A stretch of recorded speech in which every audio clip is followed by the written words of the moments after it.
Bismillah. Jadi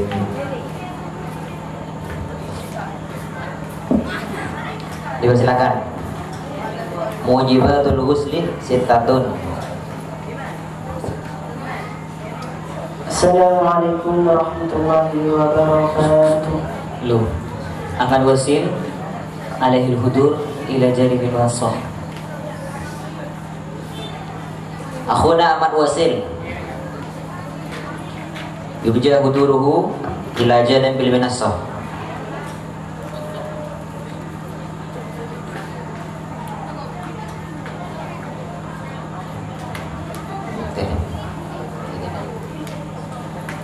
Bismillahirrahmanirrahim. Faslun, adapun ini adalah fasal. Mujibatul ghusli, adapun wajib-wajibnya mandi halus. Sittatun adalah 6. Ilajul hasyafati, yaitu masukkan ujung penis, fil farji, dalam farji, yakni vagina. Wa khurujul mani, dan keluar sperma. Wal haidu, dan menstruasi. Wal nifasu, dan nifas. Wal wiladatu, dan melahirkan. Wal mautu, dan mati. Jadi fasal ini akan menerangkan tentang hal-hal yang mewajibkan mandi adus. Hal-hal yang mewajibkan mandi adus itu ada 6. Yang pertama, memasukkan ujung penis ke dalam vagina. Kedua,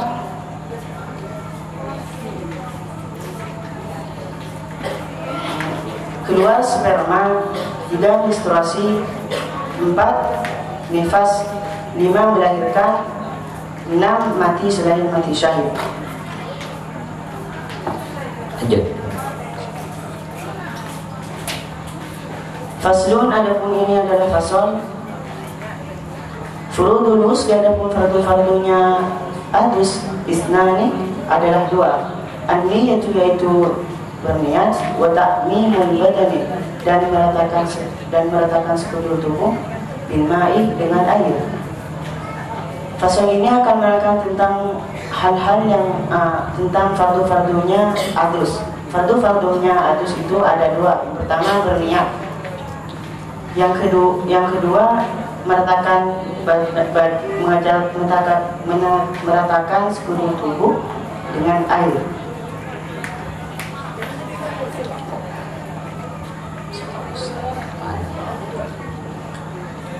Ya, cukup. Bismillahirrahmanirrahim.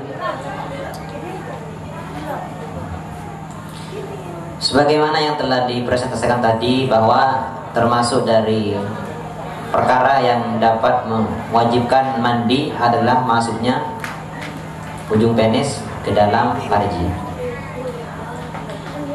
Ada satu pertanyaan yang ingin saya sampaikan mengenai hal ini. Yang pertama ini mengenai hal yang pertama yang menjadi faktor terhadap wajibnya mandi, yaitu ilajul hasyafah. Bagaimana, sebelumnya minta maaf, bagaimana dengan kemaluannya seorang laki-laki yang sudah terpotong, yang itu artinya bertemu dengan farji? Apakah itu dapat mewajibkan pada mandi?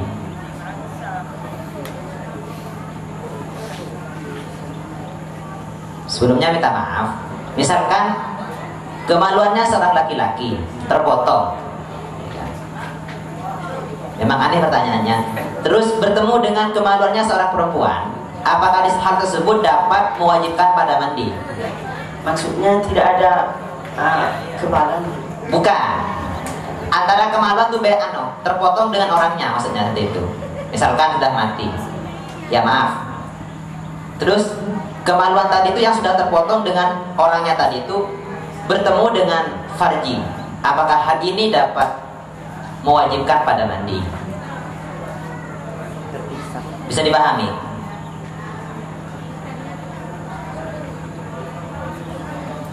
Kalau dari laki-laki yang terpotong itu tidak wajib. Kalau bagi perempuan ya wajib. Jadi kalau bagi perempuan itu hukumnya wajib.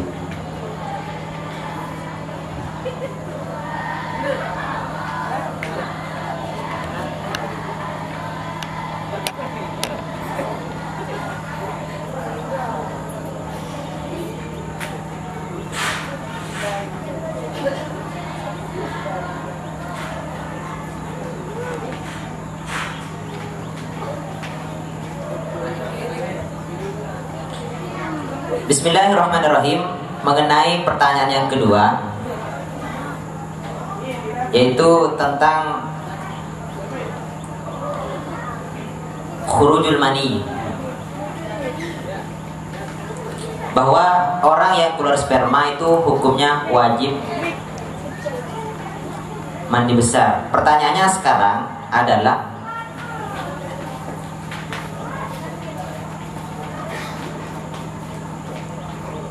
apakah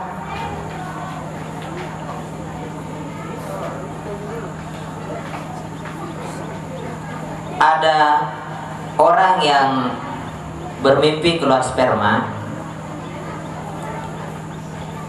kemudian setelah bermimpi keluar sperma dilihat ternyata ada bercak-bercaknya, tetapi dia ragu apakah hal ini sperma atau tidak.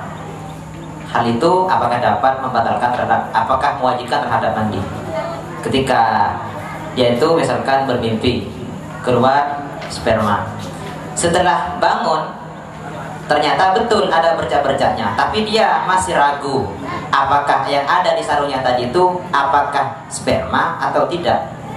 Karena dikatakan sperma, ya masih ragu, maksudnya ya masih ragu. Bismillahirrahmanirrahim. Kalau seperti itu, hal itu bisa jadi mewajibkan mandi adus, karena dengan keraguan itu, dengan keraguan seperti hal yang tersebut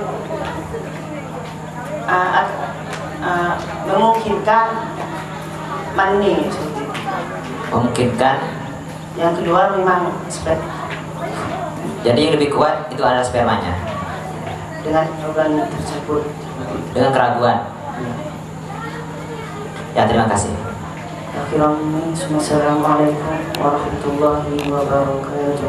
Waalaikumsalam warahmatullahi wabarakatuh. Terima kasih kami sampaikan. Dipersilakan meninggalkan pentas. Selanjutnya kami panggil peserta yang kedua atas nama Ali Ridho, delegasi dari Darul Ulum 3. Kepadanya kami haturkan. Ali Ridho.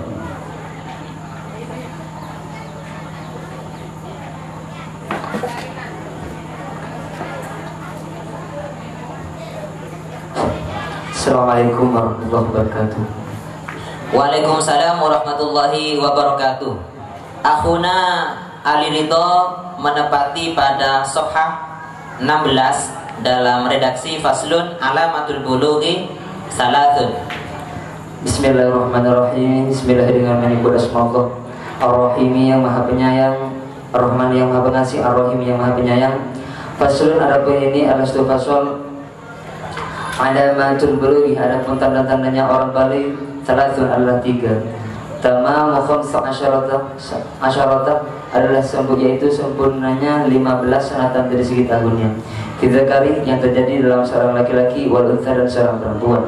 Wal ihtilamu dan bermimpi keluar mani, fidzakari yang terjadi seorang laki-laki, wal untha dan seorang perempuan. Di sisinya bagi yang berumur 9 tahun. Wal haid dan haid fil untha yang terjadi pada seorang perempuan, di sisinya bagi yang berumur 9 tahun. Dipresentasikan. Pasal di sini menjelaskan tentang tanda-tanda orang balik, yang mana hari ini ada 3 tanda. Yang pertama yaitu sempurnanya berumur 15 tahun, yang mana hal ini terjadi pada seorang laki-laki dan seorang perempuan. Yang kedua yaitu bermimpi keluar mani, yang terjadi pada seorang laki-laki maupun seorang perempuan. Terus yang selanjutnya, yang ketiga yaitu haid bagi seorang perempuan, bagi yang berumur 9 tahun.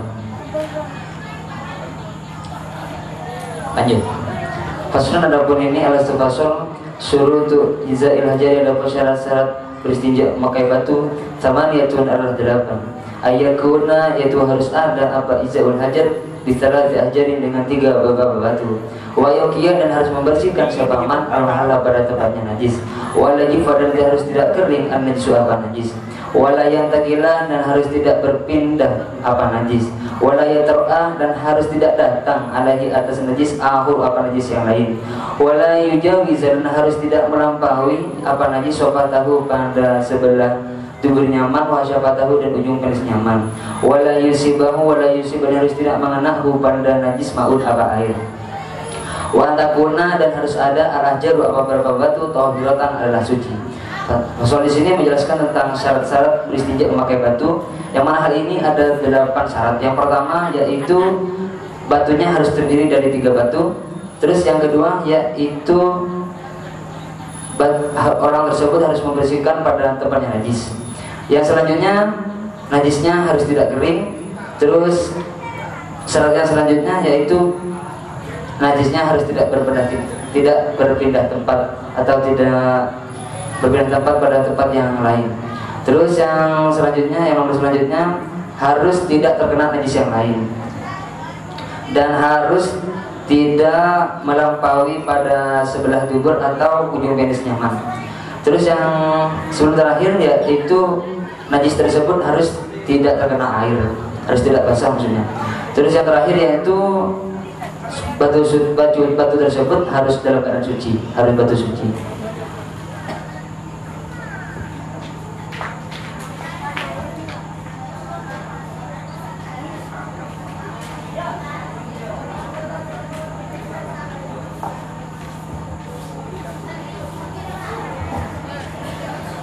Bismillahirrahmanirrahim. Pertanyaan yang pertama yaitu bagaimana tanda baliknya bagi seorang yang bencong?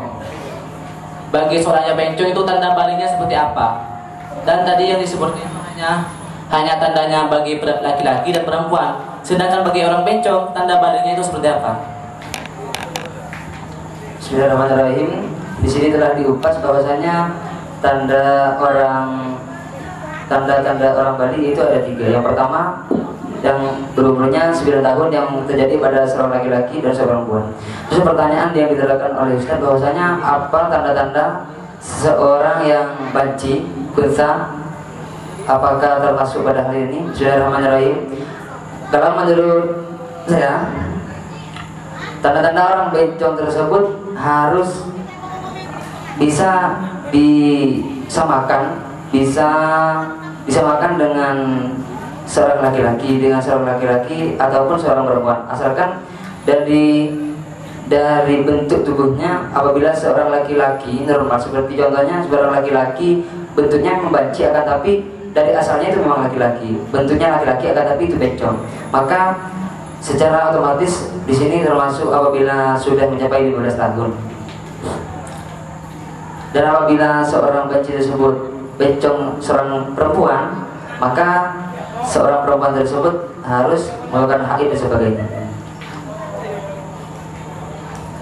Sudah. Bismillahirrahmanirrahim. Di situ kan bencong asli, unsa yang asli itu mempunyai dua alat kelamin seperti itu. Bagaimana? Apakah kita mencukupkan keluarnya alat satu kelamin saja? Maksudnya apakah dengan keluar keluar mani dengan satu kelamin bisa dikategorikan dengan baliu? Bismillahirrahmanirrahim. Kalau seperti itu halnya apabila ada seseorang bencong asli mempunyai 2 kelamin, yaitu antara kelamin laki-laki dan antara kelamin perempuan, maka hal itu apabila mengeluarkan sperma salah satunya, tidak harus semuanya, hanya cukup mewakili saja, hanya cukup mewakili antara dekat dan wanita saja. Iya, sudah cukup. Assalamualaikum warahmatullahi wabarakatuh. Waalaikumsalam warahmatullahi wabarakatuh. Peserta selanjutnya kami mempersilahkan Saudara Syamsul Arifin. Falyatafadhal mashkur.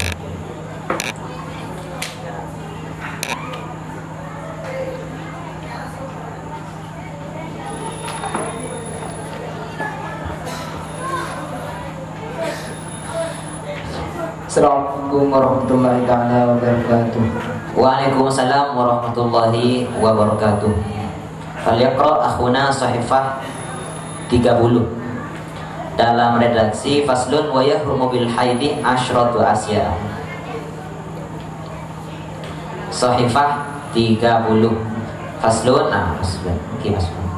Wa yahrumu bil haidi asyratu asya. Bismillahirrahmanirrahim. Bismillahi dengan menyebut asma Allah Ar-Rahman yang maha pengasih, Ar-Rahim yang maha penyayang. Wa yahrumu haram bil haidi sebab haid asyaratu asyiah adalah 10 beberapa perkara.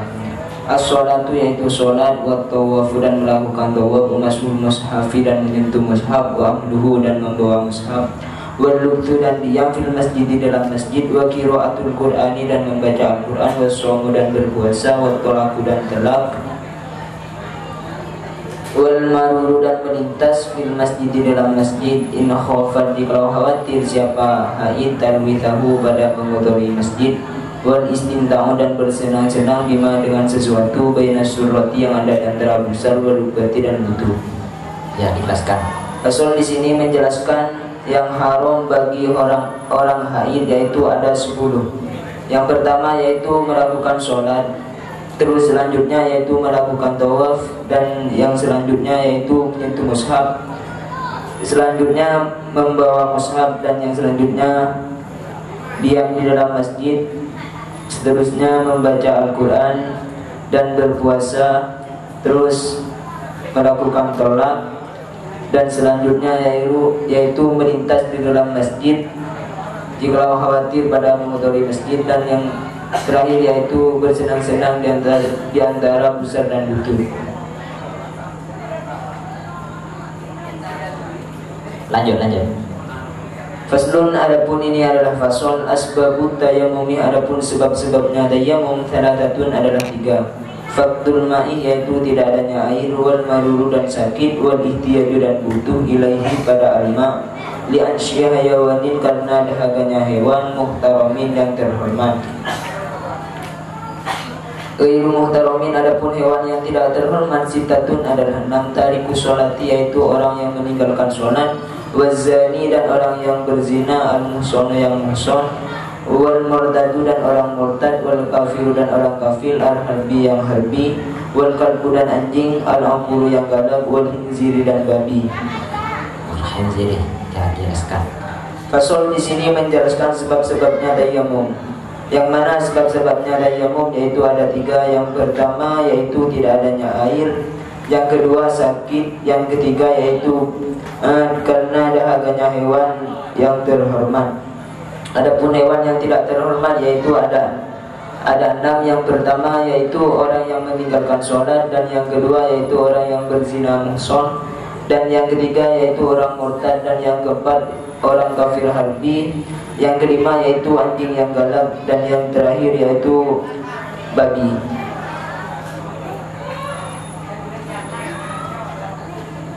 Terima kasih.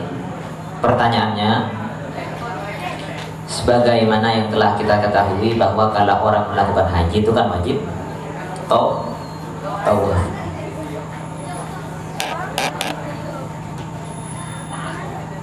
Terus bagaimana kalau dengan misalkan orang yang haid? Kan haram melakukan tawaf. Terus bagaimana tindakannya? Kalau seperti itu boleh tidak melakukan tawaf karena disebabkan haid. Karena di sini orang yang haid itu tidak boleh melakukan tawaf. Iya.